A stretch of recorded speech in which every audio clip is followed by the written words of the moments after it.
Tuyo gourmet po ang ating gagawin dahil maraming mga nagbakasyon from Pinas ay marami po silang pasalubong sa akin na tuyo, at dahil para pag may employer na tayo, may amo na tayo, hindi na tayo magluluto dahil ang amoy nga naman, kaya i-gourmet na natin para po kuha lang ng kuha pag gusto natin kumain.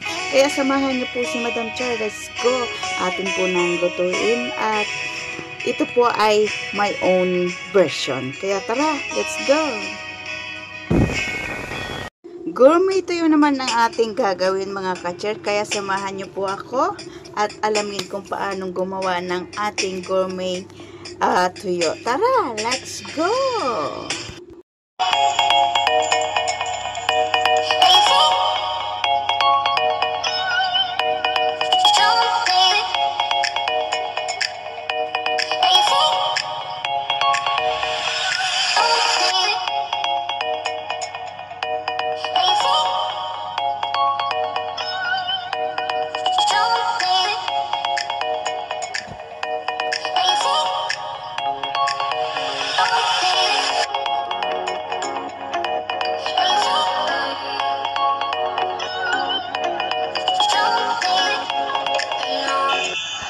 Naghiwa lang po tayo ng carrots, garlics, onion, laurel, at saka in-slice lang po natin yan. Depends kung ano pong gusto nyong slice ang inyo pong gagawin dyan. So, nag-decorate tayo dyan. Tapos, syempre may crushed red pepper tayo.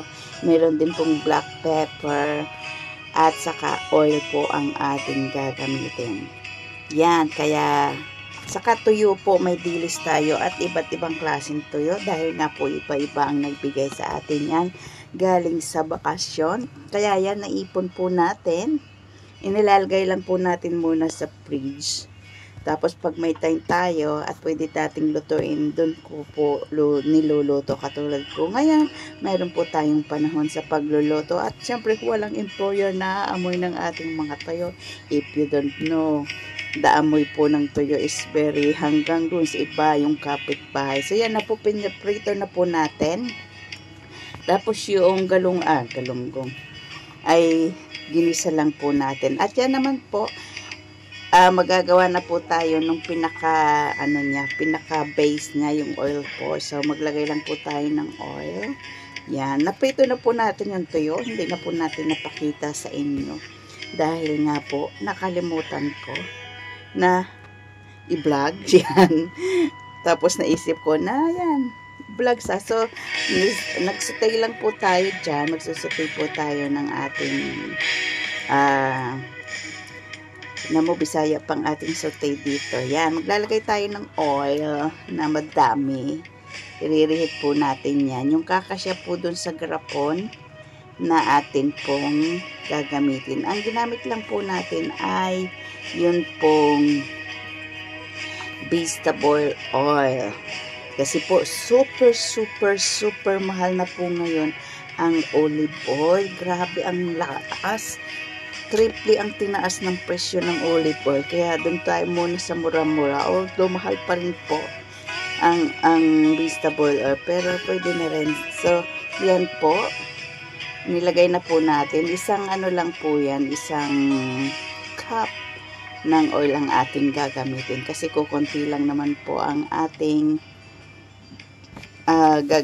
gagawing tuyo gourmet. Doon po sa mga marurunong na maggumawa po at nininegosyo ang tuyo gourmet, this is my own version po. Na parang sa isip ko ay masarap. So, try po natin. Yan.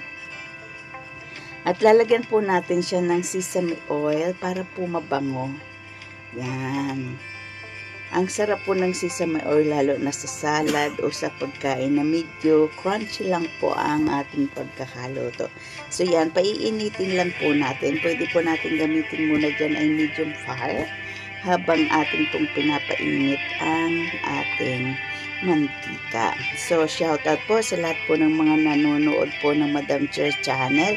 At pakicomment down below po kung saang party kayo ng mundo naroon na nagtatrabaho o nagbabakasyon. Yan, si Madam Char po ay narito pa rin sa Hong Kong. At dito pa rin po pinagkaloob ng ating Panginoong Diyos ang work na nagagamit natin sa pang-araw-araw ang blessing. At syempre sa mga mahal sa buhay natin. So yan po. At nakapanglola pa po tayo sa Dester. So yan na po. Init-init lang. Kapag mainit na po siya, ilalagay na po natin yung ating mga katulad po ng sibuyas at bawang. Pinagsasabay na po natin yan dahil pagkakapareho naman po ang laki o sizes ng pagkakaano po natin ng bawang at saka sibuyas. Madalian na lang po yan. Hindi na po talaga nilagyan natin ng arty-arty ang paghiwa. Tapos sinunod po natin yung ating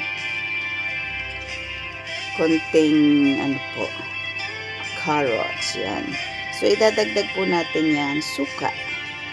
Ay, mali. Ba't natin na ilagay kaagad? Kaya yan, nagtalsikan. Sabi ko nga po sa inyo, my own version. Kaya dapat ang suka sa pahuli na kapag pinatay na ang apoy. Sorry naman. Tubig nga pala ang suka, diba? Kaya yan. Kumalat po siya sa ating kalan. Kaya mag-general cleaning po talaga. Well, sa bagay.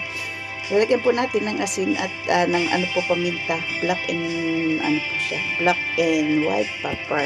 Yan, ng atin pong nilagay.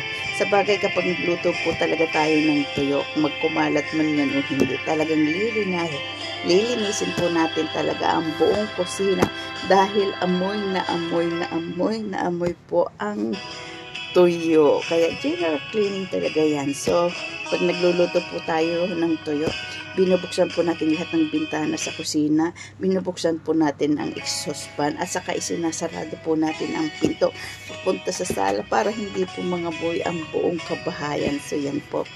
At pag inilagay nyo na po yung mga yan, ilalagay po natin sa low heat hanggang po maluto siya. At tapos, palamigin po natin yung ginawa nating So, kuha na po kayo ng garapon na malinis at pinatuyong-tuyong nyo po. Yan, ang ginamit lang po natin yung pinaglagyan ng green olive, or whatever. Yan. Tapos, nilagyan po natin sa ilalim ng, carrots. Tapos, yan, inasinalansa na po natin yung ating tuyo. O, diba, kukunti lang.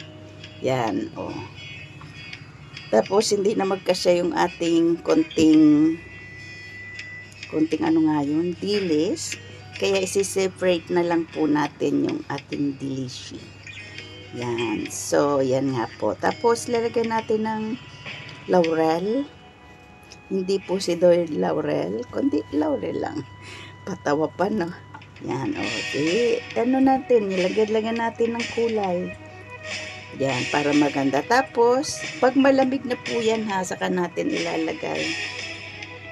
Yan, tapos, lalagyan na po natin nung ating pinakamantika. Kailangan po, yung pantay po dun sa daing natin, ang pinakamantika. So, ayan na nga po. O, diba, sino na po ang nakagawa ng Tuyo Gourmet? Paki-comment down below nga po kung paano ang tamang paraan. Hindi na rin po ako nagbasa sa mga videos ng pagtutuyo gourmet. Kaya yan. Kaya talagang my own version po ito. Kasi ang purpose ko po kung bakit ko ginawang Tuyo Gourmet on my own version, sabi ko nga po dahil kailangan kong lutuin po siya para pag dumating na po ang mga employer ko, dahil nasa bakasyon po sila ngayon, so pwede po ako magluto ng maamoy. Dahil kung alam po natin, lalo na mga puti, tinatawag nating hindi Asian ng mga tao, ayaw po talaga nila ng mababahong amoy. Kaya hindi po ka pwedeng magluto ng tuyo dahil talaga naman pag tuyo ang inyong niluto ay super ang Kaya yan, niluto po natin para magtagal.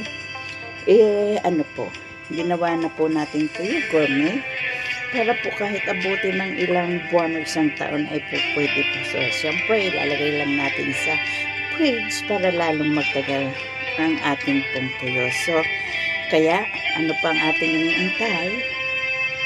labas ng mga bahaw. Yan. At ibinukod nga po natin yung sa bilis, kahit po kukunti siya. Kasi mahirap din naman po na damihan natin ang ating pagkain ng maalat, lalo na po yung nagkakaedad na, nakatulad ng inyong abang lingkod. Talagang konti-konti lang dapat ang mga maaalat kung maaari iwasan. Pero dahil nga po, may nagbigay po sa atin at nagpasalubong yan, kaya ginawa na po natin yan. At syempre, isi-share din po natin yan sa ating mga friends dahil pag tayo ay lumalabas o halimbawa, pupunta kami sa church pag Thursday, sama-sama kami, bali, 3 lang naman kami or 4, na nagsasama-sama na kumain ng lunch at kunting kusina, tapos, kanya-kanya ng uwian, o diba, nakatipid na po kami. Kasi kung bibili ka pa sa labas ng itatanghalian mo ay, for sure, kulang ang 100 mo.